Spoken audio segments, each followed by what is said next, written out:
Senhor, me achego a ti, tua ira santa mereci, o teu favor me estende aqui, aceita um pecador, eu venho como estou, sim, venho como estou, porque Jesus por mim morreu, eu venho como estou. As minhas culpas grandes são, mas tu que não morreste em vão, me podes conceder perdão, aceita um pecador, eu venho como estou, sim, venho como estou, porque Jesus por mim morreu, eu venho como estou.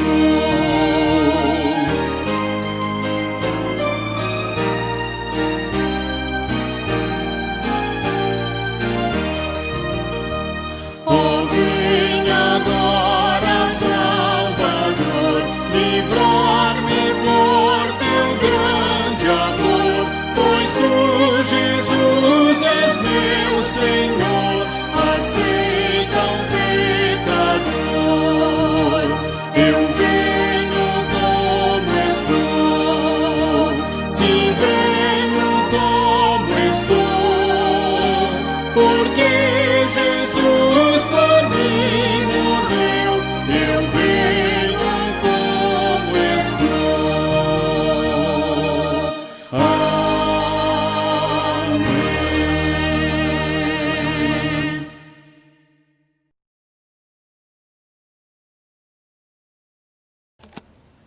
Olá, irmãos, boa noite, graça e paz.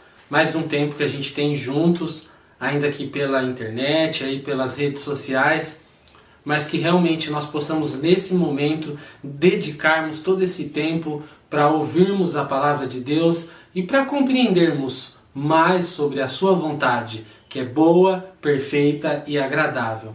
Pensando na vontade de Deus, que é boa, perfeita e agradável, nós temos ouvido as ministrações que falam sobre esperança. E pensando em esperança, eu fui buscar uma música e me deparei com a palavra paz. E essa música diz exatamente isso. Esta paz que eu sinto em minha alma, não é porque tudo em mim vai bem. Mesmo que as circunstâncias, mesmo que as notícias, mesmo que o nosso dia aparentemente parece que as coisas estão todas erradas, nos trazem medo, insegurança, nós precisamos ter essa paz e essa esperança que nós só encontramos ou nós só encontraremos se realmente nós buscarmos ela no nosso Deus. E é isso que eu quero cantar e gostaria que você cantasse aí também da sua casa como louvor e adoração ao Senhor, como uma oração de que você realmente crê nisso e se preparando para ouvir a mensagem nessa noite.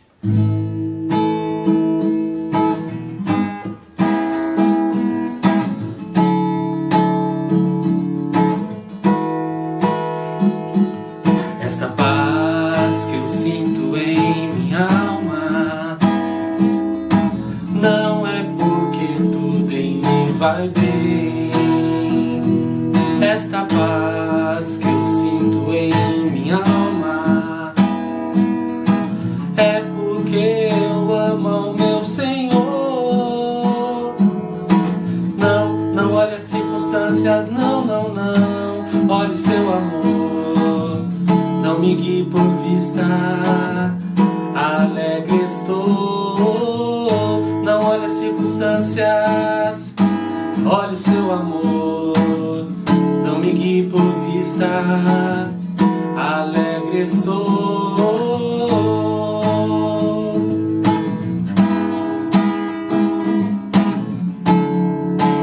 Este gozo, esta alegria não é porque eu olho ao meu redor. Este gozo que eu sinto em minha alma não é porque tudo em mim vai bem.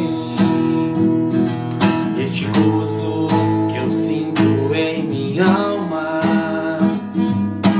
É porque eu amo ao meu Senhor. Não olhe as circunstâncias, não.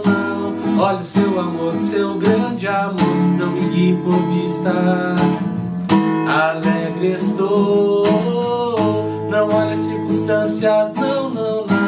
Olhe o seu amor, seu grande amor, não me guie por vista. Alegre estou. Ainda que a terra não floresça e a vide não dê o seu fruto, ainda que a terra não floresça e a vide não dê o seu fruto, ainda que os montes se lancem ao mar e a terra trema, hei de confiar. Não olhe as circunstâncias, não. Olhe o seu amor, não me guie por vista. Alegre estou. Não olhe as circunstâncias, olhe o seu amor, não me guie por vista. Alegre estou. E é pra Ele, e é por Ele que nós cantamos, reconhecendo o senhorio de Deus. Aleluia, oh glória, aleluia. Glória, aleluia ao meu Senhor. Aleluia, oh glória, aleluia. Glória, aleluia ao meu Senhor. Não olhe as circunstâncias, não. Olhe o seu amor, não me guie por vista. Alegre estou. Não olhe as circunstâncias, olhe o seu amor, não me guie por vista. Alegre estou.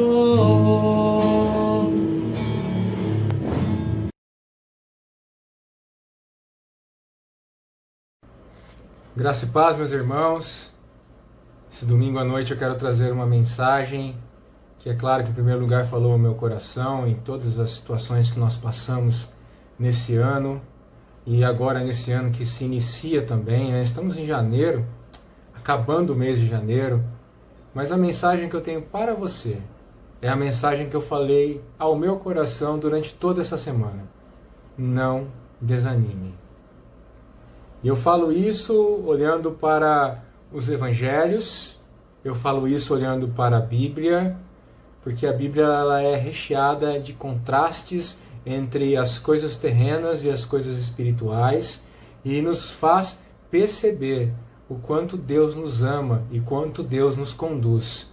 Então, a mensagem é essa: não desanime. Eu quero levá-los a meditar em uma carta do apóstolo Paulo, sua segunda carta à igreja de Corinto, ou 2 Coríntios, capítulo 4, aonde ali o apóstolo Paulo escreveu a seus irmãos e irmãs sobre a glória e o privilégio de proclamar o evangelho do nosso Senhor Jesus Cristo. E ele fala que esse evangelho é o poder de Deus, o poder para a salvação de todos os que creem.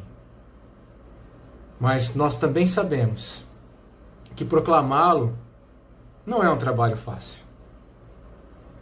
Foi uma obra que custou bastante ao apóstolo Paulo e a seus colaboradores. Ele mesmo disse que parecia estar carregando um tesouro frágil em um pequeno vaso de barro. Por que ele fala isso?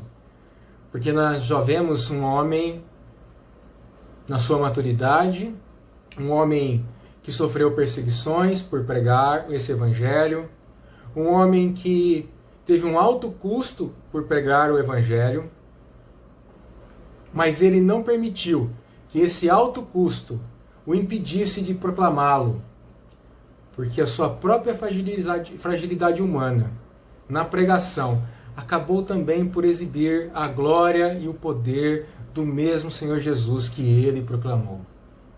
Isso era o Evangelho para Paulo.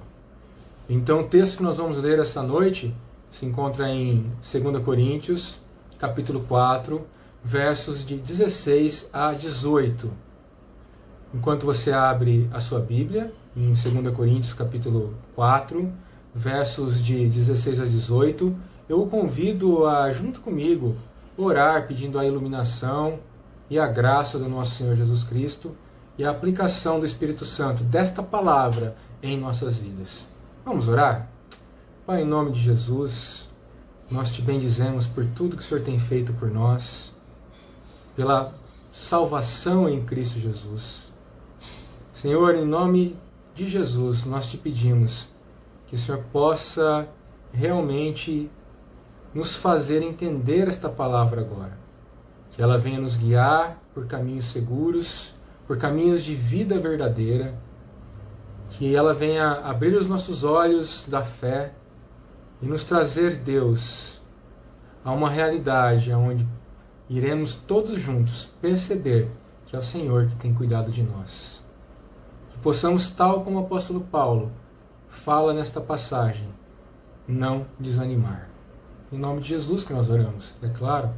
Eu peço aqui a você, que você, com esta oração, você leia esse texto agora. Por isso não desanimamos, pelo contrário, mesmo que o nosso homem exterior se corrompa, contudo, o nosso homem interior se renova de dia em dia. Porque a nossa leve e momentânea tribulação produz para nós eterno peso de glória, acima de toda comparação. Não atentando nós nas coisas que se veem, mas nas que se não veem. Porque as que se veem são temporais, e as que se não veem são eternas. Meus queridos, eu sei que, olhando para essa passagem, e se você seguir o capítulo 4 inteiro, o apóstolo Paulo é muito realista. E eu sei, queridos, que nós nesta vida nós passamos por momentos extremamente difíceis. E compartilhar o glorioso Evangelho do nosso Senhor neste mundo hostil torna ainda mais difícil. Mas por causa das realidades eternas que Jesus garantiu a todos nós, eu tenho convicção que tudo isso vale muito a pena de proclamar o Evangelho da salvação. E o apóstolo Paulo nos garante que não desanimaremos em nossa caminhada com Jesus nesse mundo e que manteremos o nosso zelo em anunciar essa bênção do Evangelho aos outros, assim como ele fez. Mas ele nos garante isso se nós focarmos os nossos olhos nas coisas certas. E aí você pode perguntar, quais são essas coisas certas? Paulo nos diz nesta passagem. E ele fala que as coisas certas são um grande contraste entre as terrenas e as espirituais, aonde nós devemos focar a nossa fé nas coisas espirituais, nas coisas eternas, que produz peso de glória para nós. Mas eu entendo e eu considero, tal como o apóstolo Paulo considerou em seus dias, que ele passava por momentos difíceis. Eu sei que essas coisas são reais para todos nós também. E nós passamos por tempos desafiadores. E é claro que, em específico, graças a esta crise pandêmica que envolve a Covid-19. Passamos por momentos de isolamento, de confinamento, onde todos nós vivemos, mas há muito mais do que isso. Nós sabemos também disso.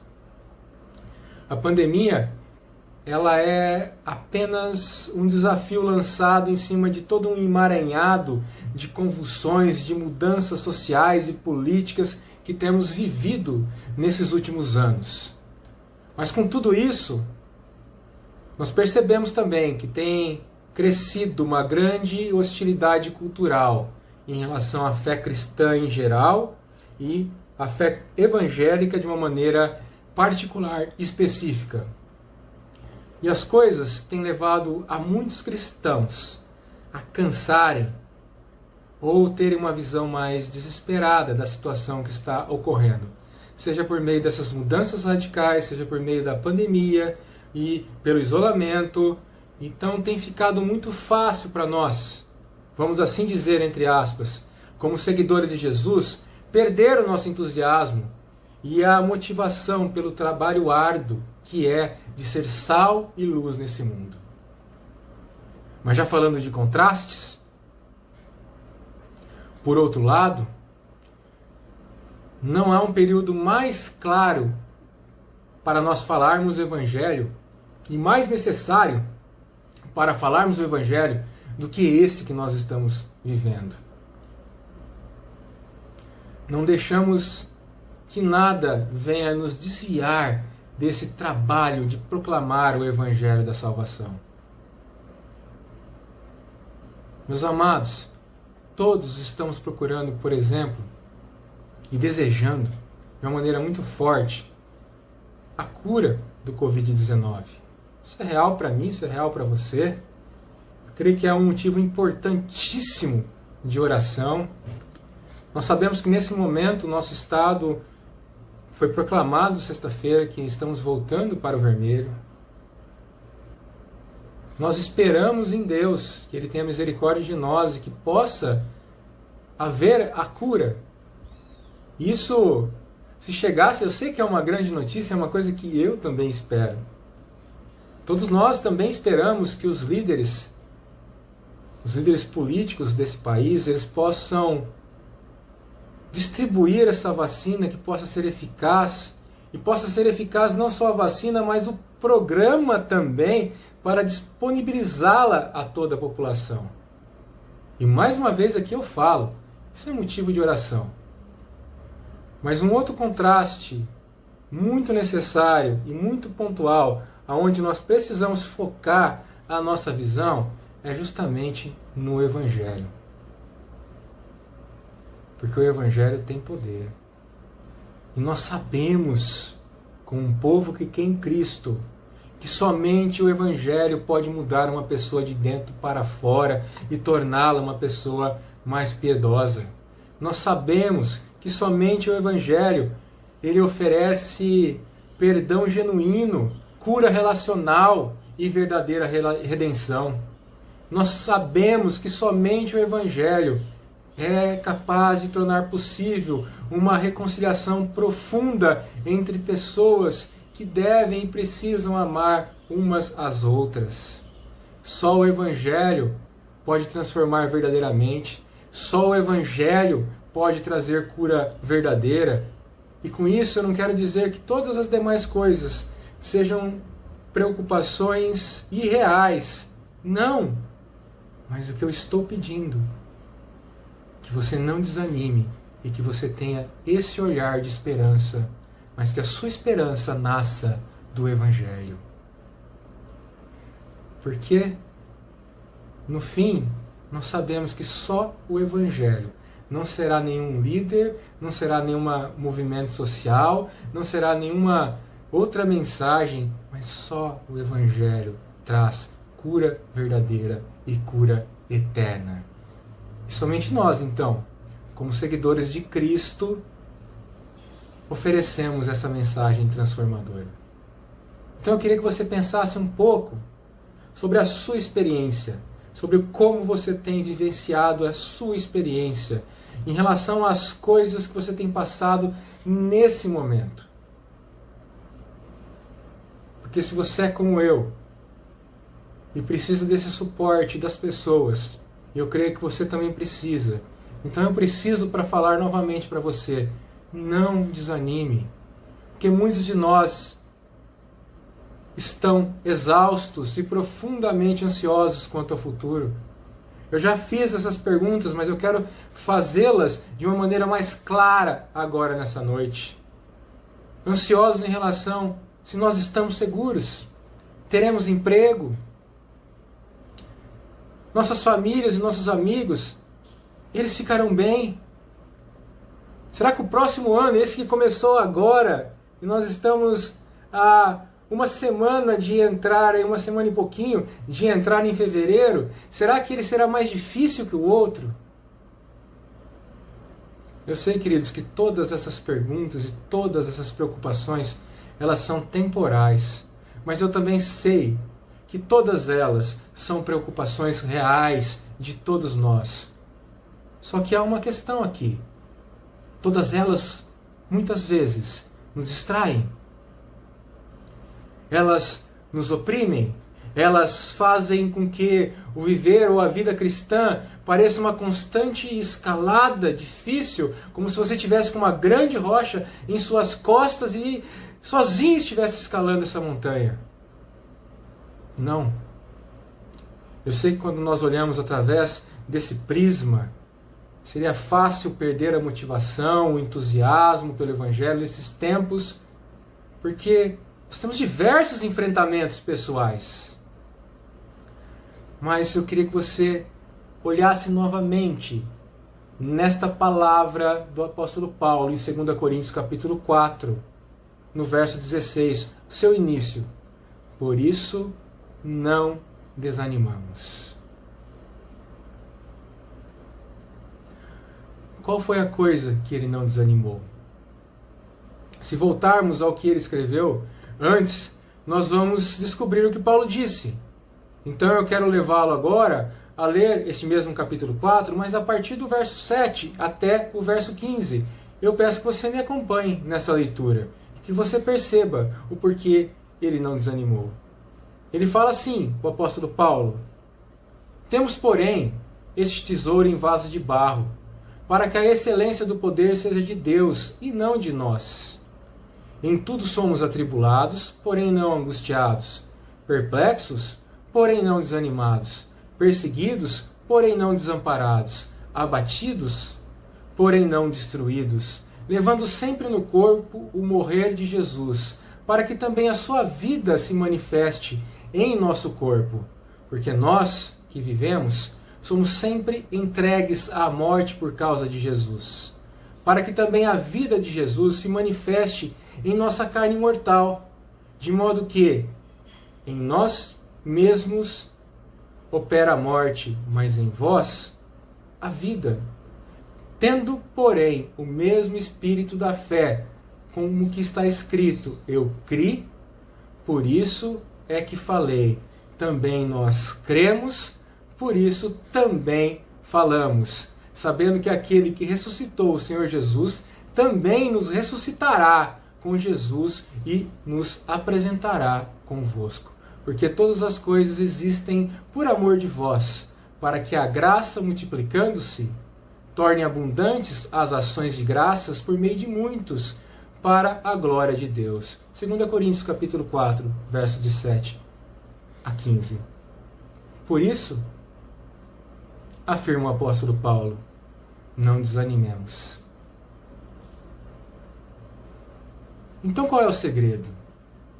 Talvez se você for uma pessoa que tem um apelo muito prático, você possa estar se perguntando aqui agora, qual é o segredo? Como foi que em meio a tremendas pressões, ele não perdeu o seu zelo por Cristo e nem perdeu o entusiasmo da mensagem do Evangelho? E nós? Como podemos, em meio a tempos difíceis, fazer o mesmo? Esta passagem nessa noite, escrita, inspirada pelo apóstolo Paulo, que é o escritor dessa carta, nos mostra o segredo. Era porque ele não olhava apenas para as provações, aflições, tribulações que ele estava sofrendo, por mais reais que elas fossem, mas ele ergueu o seu foco em contrastes eternos que eram tão reais quanto essas questões temporais. E ele manteve o seu foco em 3 contrastes muito abençoados e maravilhosos. Esse é o seu segredo. Mas para nós também, esta passagem nos mostra que nós manteremos o nosso zelo pelo Evangelho, mesmo em tempos difíceis, se mantivermos o nosso foco em 3 contrastes. E aqui eu quero então mostrar o primeiro que nós encontramos no versículo 16, que é justamente o contraste entre a declinação externa ou exterior e a renovação interior. O contraste entre a declinação externa e a renovação interior. Versículo 16. O apóstolo Paulo escreveu: por isso não desanimamos, pelo contrário, mesmo que o nosso homem exterior se corrompa, contudo o nosso homem interior se renova de dia em dia. Agora, o que ele quer dizer com essa questão, o homem exterior? Paulo estava falando da sua estrutura física, seu corpo, mas significava muito mais do que apenas o seu corpo sozinho e isolado. Ele se referia a todas as provações, a todas as lutas que ele sentiu naquele corpo enquanto buscava viver para Jesus. As maneiras como ele se sentiu pressionado por todos os lados, como vemos ali, esmagado ou perseguido ou abatido, isso incluiria os seus momentos de decepção, de frustração e tristeza. Incluiria ali também até mesmo a sua experiência de sofrimento físico, de doenças, de ferimento, de cansaço, o envelhecimento que muitos de nós não conseguem encarar, mas que nós precisamos encarar, e o lento declínio em direção a um único lugar, a morte física. É isso o que Paulo quis dizer com o homem interior. Mas eu queria falar algo incrível aqui para vocês nesse texto. Porque às vezes nós ansiamos pela vida eterna, mas o que nem sempre entendemos é que estamos realmente, e prestem bem atenção, vivendo a vida eterna agora. Se nós olharmos para uma passagem como a de 2 Coríntios, capítulo 5, verso 17, nós somos informados ali que se alguém está em Cristo, nós somos nova criação. Essa é a realidade. As coisas velhas já passaram, eis que as coisas já se tornaram novas. Então, se você está esperando pela vida eterna, se você está em Cristo, pode parar de esperar. Se Jesus o salvou, você já tem e já está vivendo assim. Quando você chegar à glória, não será mais uma vida eterna diferente do que você está vivendo. Será exatamente o mesmo que você está vivendo no seu homem interior. Mas então, você estará vivendo perfeitamente, sem o peso do pecado, sem nenhum tipo de peso agora, na presença de Jesus. Você e eu, nós estamos, os que creem em Cristo pela fé, vivendo esta vida eterna. Obviamente, não no homem exterior. É claro, estou envelhecendo, estou cheio de rugas já aqui, eu não sei como chama esses negócios aqui, esses bigodes, essas coisaradas todas que tem injeção para tudo hoje. Mas, não no meu homem interior.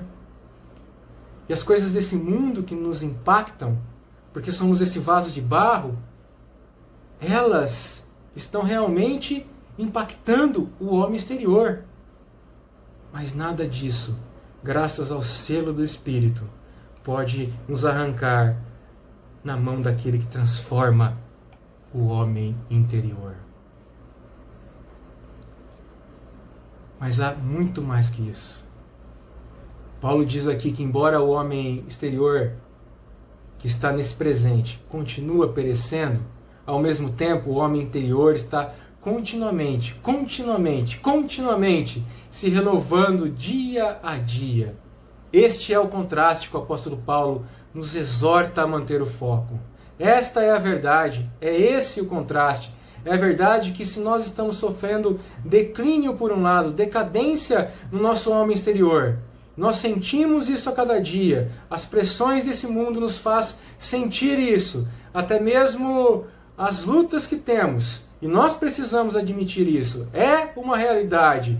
Mas precisamos também manter essa realidade temporal à altura da realidade eterna. No fato de que ao mesmo tempo, no mesmo passo, a nossa pessoa interior nós estamos vivendo uma vida eterna que está sendo renovada cada vez mais em Cristo Jesus a cada dia. Mantenha esse contraste.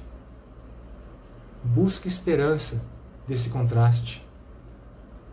Busque isso. Busque ter pela fé essa convicção, dessa renovação, desse crescimento interior. E você manterá, daí sim, o mesmo zelo pelo Evangelho em tempos difíceis. Você evitará ficar desanimado ou a desanimar se mantiver o outro contraste em foco, que é justamente a questão do homem interior. Mas isso nos leva a um segundo contraste, que é o contraste entre as tribulações ou aflições, conforme fala uma outra tradução, atuais, e a glória futura. Contraste entre as aflições atuais e a glória futura. No versículo 17, Paulo escreveu: porque a nossa leve e momentânea tribulação ou aflição produz para nós eterno peso de glória, acima de toda a comparação. Agora você pode ver estas palavras e pensar consigo mesmo: bem, talvez isso foi uma coisa muito insensível do apóstolo Paulo dizer. Está querendo chamar as minhas aflições de um leve facho de luz? Claramente eu acho que ele não entende, talvez, pelo que eu estou passando. E tem mais, né? As minhas aflições, elas não parecem muito leves para mim. Talvez você tenha sentido que suas aflições eram leves, pastor, agora falando de mim, mas os meus são mais dolorosos, tristes e pesados. E eu até acredito que podem ser sim. Eu não queria, e eu tenho certeza que o apóstolo Paulo também, nunca quis minimizar a dor que alguns de nós já experimentou na vida. Olhem só, queridos, eu sei que muitos de nós passam por doença crônica de longo prazo. Muitos de nós perdeu não um apenas, mas vários entes queridos. Muitos de nós sofreu o abandono da família e dos amigos. Muitos de nós tiveram perdas financeiras devastadoras. E essas coisas, elas são reais. Elas são aflições pesadas. Elas magoam. Então eu volto a falar aqui, eu não acredito que o apóstolo Paulo minimizaria a dor, chamando elas de leve nesse sentido, ou de um simples facho de luz, é uma coisinha que logo vai desaparecer. Não! Nós precisamos lembrar que também esse homem, o apóstolo Paulo, que chamou as nossas aflições de leves e momentâneas, ele tinha algumas aflições que eram próprias. E elas são descritas para nós também nesta carta. Eu as li no culto passado. Essa descrição, essa lista de aflições que o nosso querido apóstolo passou, está ali descrita em 2 Coríntios capítulo 11, versos de 23 a 30.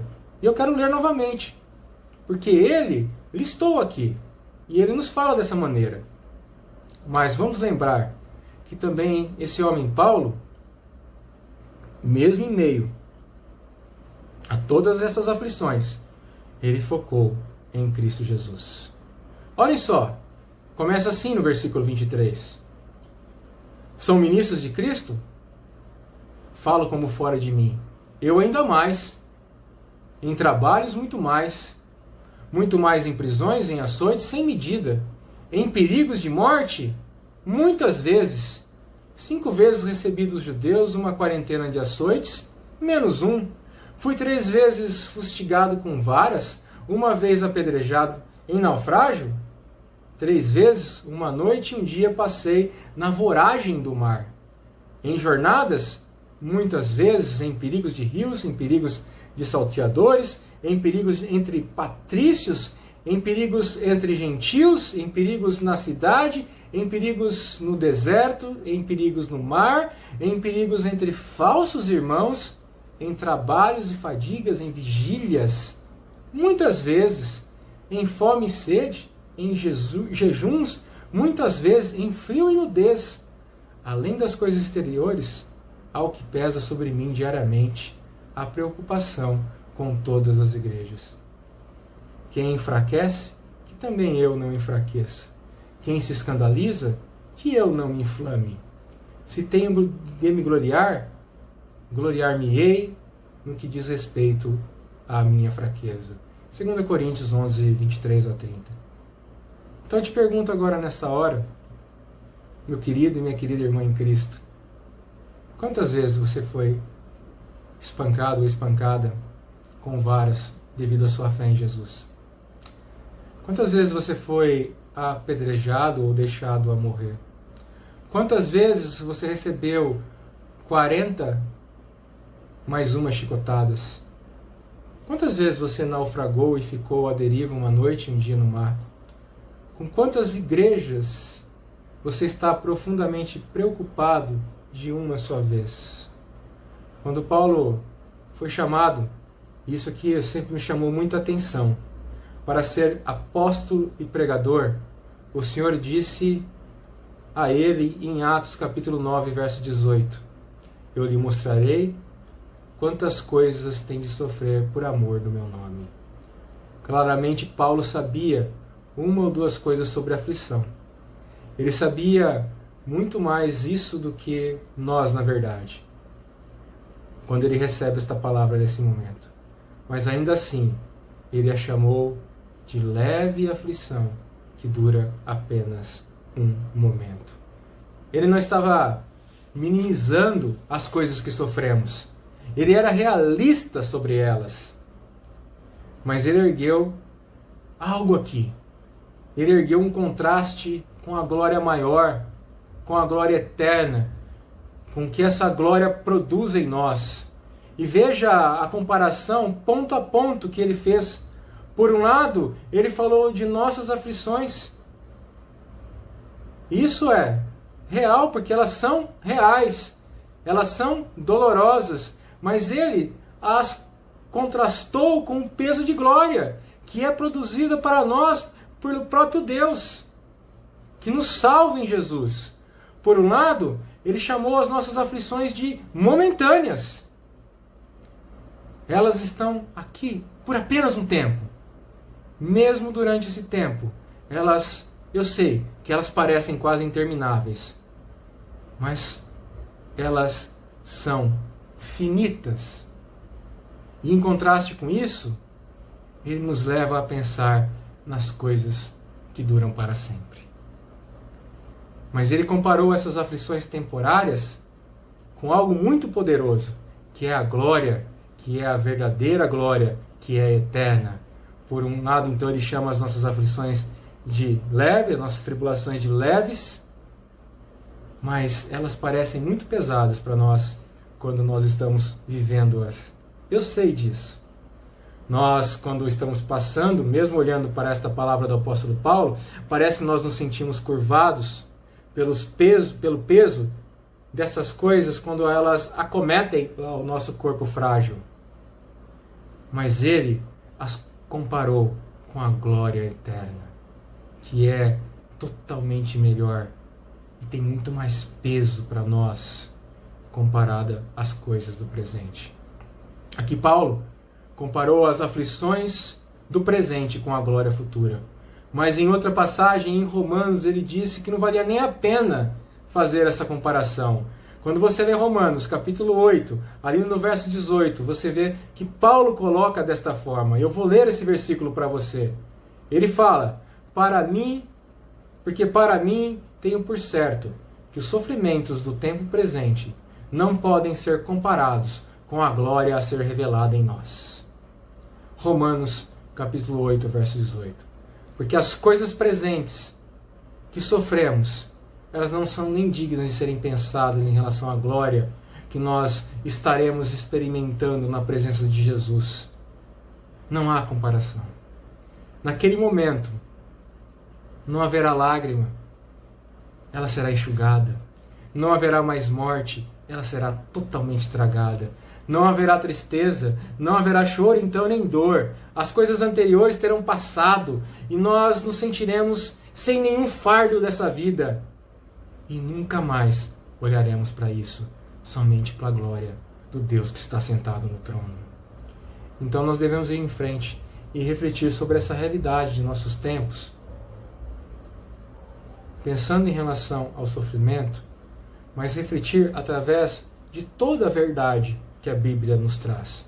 Nós precisamos ter certeza de manter essas aflições presentes, em contraste com a realidade eterna, ainda maior, porque ainda virá glória ainda maior quando nós estaremos com nosso Senhor Jesus Cristo. Porque se nós fizermos isso, se vivermos o contraste dessa forma, então os tempos atuais de sofrimento não nos farão também perder o foco e o zelo e o amor. Isso nos mostra, em terceiro lugar, mais um contraste que nós precisamos manter em foco. Isso é o contraste entre as coisas temporais e as eternas. Contraste entre as coisas temporais e as eternas. 2 Coríntios capítulo 4, verso 18, não atentando nas coisas que se veem, mas nas que se não veem, porque as que se veem são temporais e as que se não veem são eternas. A palavra aqui do apóstolo Paulo sobre essa questão de ver, olhar, na língua original, ela tem uma conotação muito mais do que simplesmente dar aquela olhadela, colocar os olhos de uma maneira muito casual. É algo mais forte, é algo intenso, é algo como se você estivesse olhando para uma estrela distante com um telescópio poderoso e aí você olhasse através daquilo e tivesse convicção sobre aquela realidade.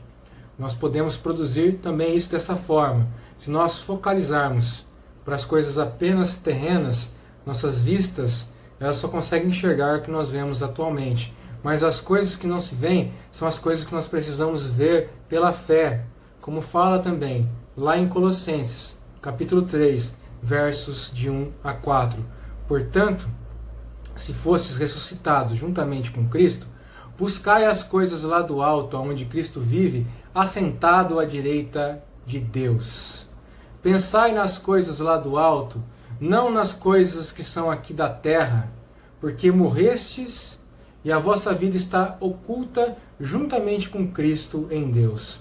Quando Cristo, que é a nossa vida, se manifestar, então vós também sereis manifestados com Ele em glória. Não é que nós não prestamos ou não devamos prestar atenção nas coisas que estão à nossa volta. As coisas que estão à nossa volta, elas são realidades presentes. E nós devemos dar uma atenção real a elas, porque é realidade. Mas não é aí que o nosso foco principal deve ser mantido. Nós os vemos bem, mas precisamos entendê-las apenas como algo passageiro e temporário. Porque quando nós mantemos esse contraste em nossa mente, quando nós mantemos o foco mais intenso nas coisas que são eternas, isso sim nos ajuda a manter uma perspectiva correta em meio às tribulações e às provações que nós passamos, que são temporais. É isso que o apóstolo Paulo quer dizer aqui. Esse então é o outro contraste que ele faz entre terrenas e eternas, entre ter uma visão que mantém o foco nas coisas que são do alto e ter uma visão que mantém o foco que são nas coisas terrenas. Mas nós nascemos para as coisas que são do alto. Então eu quero te convidar, agora nessa conclusão, a colocarmos esses contrastes em prática em nossa experiência. E é assim que eu quero finalizar. Eu sugiro que nós possamos fazer isso talvez em uma forma oral ou escrita de oração. Pensem comigo agora nesse momento. Eu sugiro que você responda isso em forma de oração, como eu estou aqui fazendo. Pense assim, quando o nosso homem exterior sofre, o que nós devemos fazer? Vamos orar. Nós podemos orar da seguinte maneira: Pai, obrigado porque, mesmo que o meu homem interior sofra, o meu interior se renova a cada dia em Cristo Jesus. Podemos também fazer da seguinte maneira: quando experimentamos aflição, o que nós, como povo de Deus, devemos fazer? Vamos orar. Seja real, converse com o papai. Pai, essas aflições elas doem, mas eu te agradeço, porque por mais doloroso que elas sejam, são apenas temporárias e leves em comparação ao peso eterno, extraordinário, grande da glória que tu está produzindo em mim. É uma oração de agradecimento. Ou quando as coisas desse mundo nos derrubam ou nos tragam, vamos orar. Pai, eu sei que essas coisas são reais, mas pela tua graça, me ensina a manter o foco nas realidades invisíveis que são eternas e que já são minhas graças a Cristo Jesus. Queridos, então eu encerro aqui falando novamente a você: não desanime, que Deus nos ajude então. Peça isso em oração, que Deus nos ajude a manter o nosso foco através dessas realidades contrastantes que nós aprendemos aqui, e ao fazermos isso, que nós possamos ter a maior e verdadeira realidade das coisas que são espirituais, que foram feitas por Deus através do seu Filho Jesus, para aquele que Ele chamou pelo seu nome. Vamos agradecer a Deus, que Ele possa nos ensinar a vivermos disso. Por isso o apóstolo Paulo fala no início do verso 16. E eu espero que você, junto com ele, e pela graça de Deus, pelo poder do Espírito, seja capaz de dizer nessa noite: por isso não desanimamos. Que Deus te abençoe. Que você tenha uma semana repleta da graça de Deus. E que o Espírito Santo te anime nessa noite. Em nome de Jesus. Vamos orar? Pai, muito obrigado, Deus, porque o Senhor nunca nos abandona. O Senhor está sempre presente conosco. Em momentos difíceis, em momentos de tribulação, em momentos de dúvida, que possamos ter o nosso foco nas coisas que são eternas. Que nós possamos crer pela fé que cada dia mais o nosso homem interior vem se renovando e a cada dia o Senhor vem nos abençoando com o teu poder. Cuida de nós, ó Pai, nessa noite de domingo, e abençoa a nossa semana, e que possamos ter essa palavra de encorajamento, de não desanimarmos, gravada em nossos corações. Em nome de Jesus. Amém. Que a graça do Senhor Jesus, o amor de Deus o Pai e o consolo do Espírito esteja com todos, hoje e sempre. Amém.